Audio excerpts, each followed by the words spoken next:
So the Mandela Effect occurs when a person believes that their distorted memories are, in fact, accurate recollections.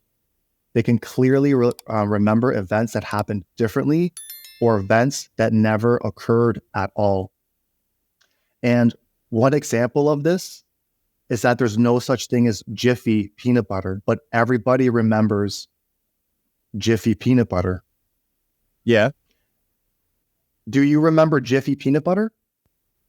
I've heard of Jiffy Peanut Butter. So it's actually called Jif, but everyone is convinced that it's called Jiffy. I remember it being Jiffy when I was a kid, but if you look at it, it's called Jif. Really? And yeah, dude. And I always thought that the name Flintstones, like, you know, the show Flintstones. Well, I'm assuming you do. Has one T in it. But Flintstones actually has two T's in it. But I remember having one. Did you ever think about that? Wait, what? Look up the Flintstones. There are two fucking T's. But you remember it having one. Yeah, I know. So that's another example of the Mandela Effect. And so I've got the Jiffy Peanut Butter one up. Yeah? What does it say? Is it Jiffy or Jif? Well, I've searched for Jiffy. We've got a thing here and it says, this is possible residual evidence. I was browsing YouTube and stumbled across this gentleman who claims to have found evidence of Jiffy Peanut Butter existing. It's a restaurant in Sacramento called Fanny Ann's, which apparently has a drawing of the Jiffy Peanut Butter container on their menu. What do you guys think? I personally used to remember Jiffy Peanut existing before Jif years ago. So there's a video for it. Huh. So things like this make you think, okay, glitch in the Matrix? Did the simulation correct itself? Did it change? Did something happen? It's curious, right? Sometimes you see these videos floating around about, like, you know, there's one I saw of a dog running and it just like glitches and it suddenly moves in a way that it's impossible that it could have moved. And it almost looks like a glitch in the system. But the problem is that it's a video and it could have just had a camera fuck up maybe, or it was edited or something. So it's not really like good, solid evidence, but it's cool to see like some of these videos where it shows glitches. You ever see any of them before? Yeah, I have. Yeah, it's fascinating. So you're saying that you take that as an argument for the simulation? It's not a good argument for simulation, but it's easy to sort of make an argument for it. It's just not a strong argument, right? I think memories are interesting because we're convinced of many memories, but then if we talk to somebody about, oh, do you remember what happened, you know, when we were 15 years old and we were at school, this went down?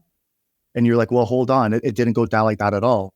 And then your friend's like, no, it did. Like, I remember it that way. So that could probably happen on a meta scale as well, that we're all convinced that we have the same memory. And the Jiffy Lube is just a great example because that's just one of the things that mass people have gone behind. But it's just coincidence that it's that, because there's going to be something. There's so much memories and so much shit that, you know, that we go through during life that it's likely that mass populations could settle on having a same memory on this one thing because it's just one thing. Well, there's a few examples, but you know what I mean? Like, statistically speaking, it's possible that it could occur. Yeah. Well, we all share collective hallucinations, right? Like, that's essentially what it is. Again, like, I feel like I've said this heaps on this pod, but like, we don't actually see reality for what it is. We make a representation. Like, we generate an idea of what it is, but it's not actually it. You can never actually see reality for what it is.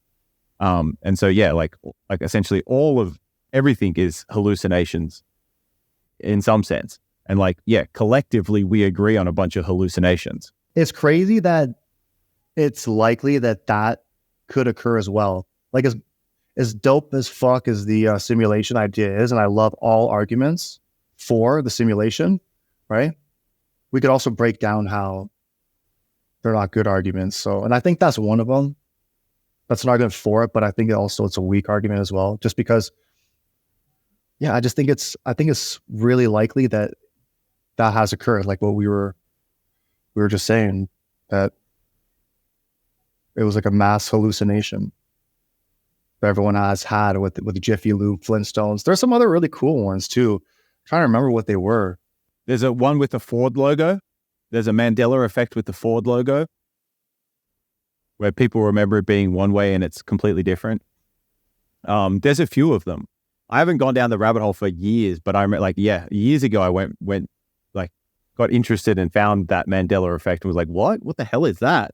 And then, yeah, you remember. But one really important thing to remember is none of our memories are perfect, and everything that we observe is relative to us, like based on like our reference frame and everything else. So like what I see and what you see, like we could look at the same thing, but see different things. So therefore our memories will be different. But then on top of that, no memory is perfect. Memories by definition are some like lower resolution or lower information representation of something that actually happened. You know, like there's just so much information and data action happening around us all the time. To make a memory of that, you have to shrink it down into a tiny little thing that can never really do the thing justice. So you're always having some lower dimensional, lower resolution, lower resolution experience or memory of that thing. Like a memory is never exactly what it was. It's only a subset of it. It's a condensation of it. It's a compression of it. Can you see this? It's just loading. Origins of the Mandela Effect. All right, John, I'll read it out. The term Mandela Effect was first coined in 2009 by Fiona Broome when she created a website to detail her observance of the phenomenon. Broome was at a conference talking with other people about how she remembered the tragedy of former South African President Nelson Mandela's death in a South African prison in the 1980s. However, Nelson Mandela did not die in the 1980s in a prison. He passed away in 2013. As Broome began to talk to other people about her memories, she learned that she was not alone. Others remembered seeing news coverage of his death, as well as a speech by his widow. Broome was shocked that such a large mass of people could remember the same identical event in such detail, which it never happened. Encouraged by her book publisher, she began her website to discuss what she called the Mandela Effect and other incidents like it. Fascinating. It's crazy because I've also heard that he died back in the day, not in 2013. You know, yeah. Even though we weren't around at that time, that's still like information that I've been given about Nelson Mandela. Yeah. So no, I agree. I had when I was growing up, I had some weird idea that he died like he was a martyr. And then I was like, wait, what? Nelson Mandela's still alive? And then, then passed away in 2013. So, like, let's go into like what you think about all this, right? And I just want to preface with, I think that there is a model, a framework, a paradigm, a way of thinking and viewing things that has, some solid mathematical basis, uses a lot of category theory and stuff that actually explains all of these things. And I would like to give a shot of giving my summary of this and how it explains it, but after we go through all of this stuff, okay? So let's keep going with this Mandela Effect, and I'll give you what I think the universe actually is and what all this might be. Okay, so with this Mandela Effect, right, essentially the way I see it is okay, so different people have different memories of how things have happened historically. But sometimes it turns out that those things don't actually coincide with what we perceive currently. So that Mandela example is fantastic because, people have this collective memory of him dying in a prison, but then it turns out he didn't. Like, according to now, he didn't. He died in 2013. So how come they had that memory? What could lead to that? Could there be different histories of the universe? How do you pass that, or how do you interpret that? The only thing I have to say, Rubes, is going back to my previous point, that it's quite possible that we all can share in certain memories, like certain altered memories. It just so happens statistically that a mass amount of people can agree on having this one particular memory, right? Because there's so much shit that happens and goes on. So it's not impossible that could occur, just statistically speaking. It's an outlier, right? It's going to happen once in a while where then I think that's all I can say. I think it might be just as simple as that. So then what would explain people, like lots of different people, thinking that he had died and remembering that he had died, but then it turns out that he didn't?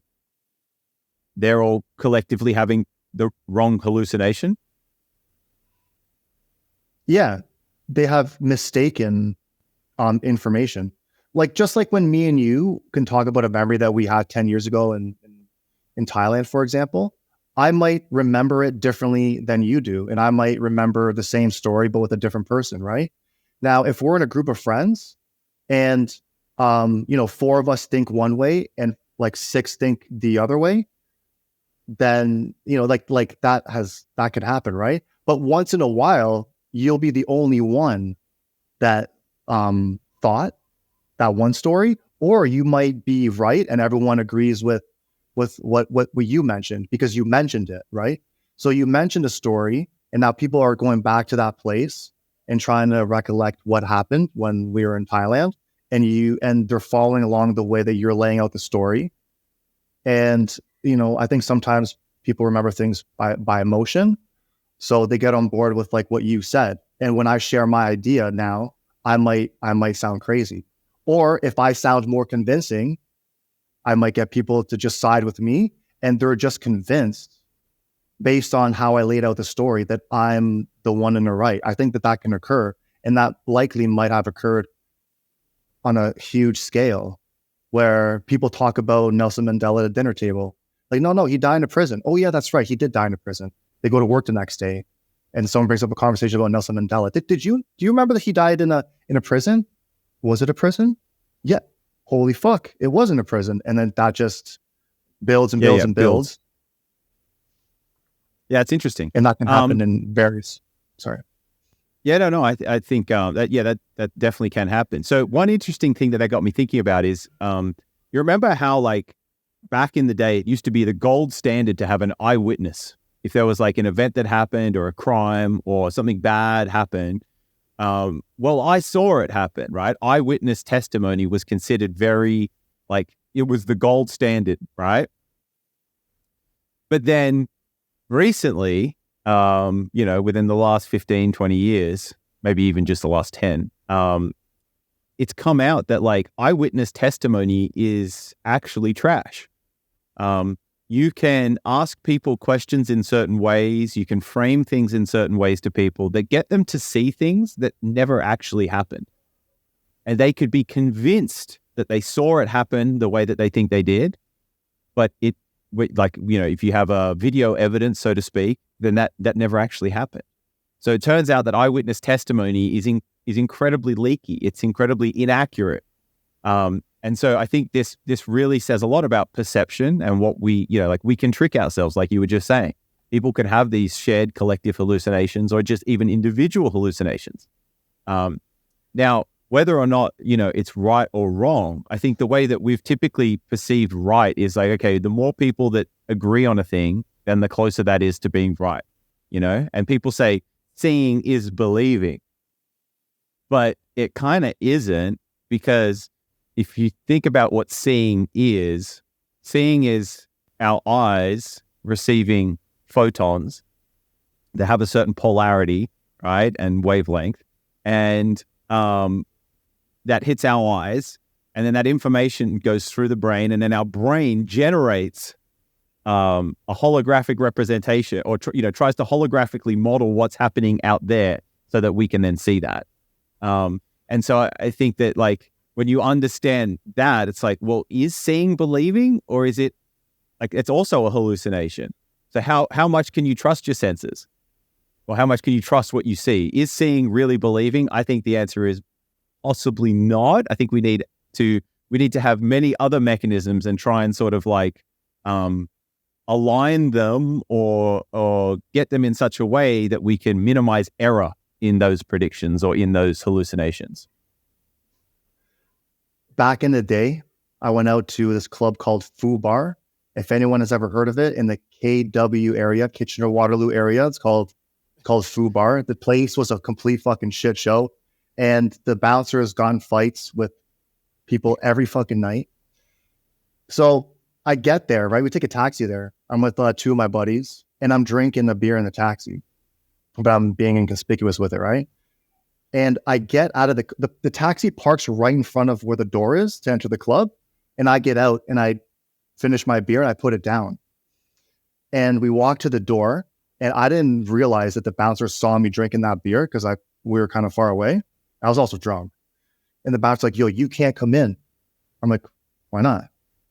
Because I saw you drinking a beer just now. And I said, I wasn't drinking a beer. He's like, yeah, I saw you. And I was trying to bullshit that I wasn't drinking the beer. And I was so sure that I knew I did. But the way I was just trying to be so convincing, just lie to make him doubt whether or not he actually saw me drinking a beer. Yeah. I didn't convince him, but I convinced my friends. Like, they got on board. They're like, yeah, he wasn't drinking a fucking beer. And when we left, I told them like that I was drinking a beer, and they were like, yo, you convinced us. I thought that you weren't drinking a beer, but they saw me drinking it, right? But because I was so over and over and over convincing them that the bouncer didn't buy into it, but my friends did, right? So it's a weak example. It's sort of an example of how someone can say something in a convincing way and alter people's memories about a situation, right? The bouncer is really difficult to alter because he was fixed on that beer, right? He saw it, and this is why he's pissed off. But my friends weren't really paying attention. They saw me drinking it, so it's easier to sort of convince them at the same time. So I think it's a great example of like showing, like, you see what you want to see, you believe what you want to believe too. So like, because they're your friends, right, and they want you to come into the club, it's advantageous for them to believe that you weren't drinking a beer. So they'd be more open to believing that than the bouncer is. The bouncer's job is to stop drama and to stop, people coming in that are drunk or whatever that are going to start trouble. And like, he's identified you doing a behavior that's typically associated with people that cause trouble or drama, and he doesn't want to have to deal with that. So it's sort of in his best interest to be, tough on you, or, to identify you doing a certain behavior. And, he thinks that he's seen you doing it. You admitted that you were doing it, so he's right. So there's more incentive for him to be strong with his conviction than it is for your friends to be strong with theirs. And so they're more happy to update their model or to believe your story and to adopt that as being true. Why would the simulation you think would correct itself? Why would the simulation have these sort of corrections? Or are they just glitches then, if the Mandela effect is real? So you're specifically talking about the Mandela effect? Yeah, because if it's an argument for being sort of like a glitch or a correction within the simulation, why? Why would it be a correction? What is it correcting for? Or is a glitch just a glitch like we see a glitch in a video game? So again, like, I'll just preface this with like, I don't believe in the simulation thing, but I think I can steelman their argument. Okay, so I think I can do a good job of like explaining why they think that those things happen in the simulation. So think about it like they've made like a design choice in the back end. So like they were running off, initially they had Jiffy, right, and that was all well and good. But then like, maybe there's a copyright claim on Jiffy in the simulator's universe, and they're like, oh shit, we can't use Jiffy anymore because we're getting sued, and now we've got to switch it to GIF. So then they just push an update that switches it to GIF, and then like that doesn't sort of align with instead of updating everyone's memory of it, they just update GIF, and then like it's more efficient to update just the GIF instead of Jiffy in everyone's memory, if that kind of makes sense. So they just push the update, and then everyone's like, oh shit, I remember it being this way. And it's like, yo, it was, you're not wrong. They just pushed an update that now makes it GIF. That's a good explanation, yeah, because it would be computationally inefficient to also try and change everyone's brains. But if it is a correction, they're sort of giving evidence to their to the simulation while they're trying to hide the photons. So they're doing a good job of hiding the photons, but not hiding these glitches by simply just doing a memory update at the same time. But maybe it's not possible to do a widespread memory update. Like maybe they don't have the power necessary to do that sort of update, or they just haven't gotten there yet. They're working on it still. Yeah, I think if they're, sufficiently advanced enough to create the simulation, then they feel like, it should follow that maybe they could update everybody, but they just like choose not to because it's just easier. Or the way that the simulation is set up, that having to push such large updates to so many different people would break shit. And so it's just easier to push the update, the Jiffy to GIF, and then that like allows for coherence to exist, even though some people are dissociated or they have like different memories. The way that memory works in the simulation, it's just easier to do it that way.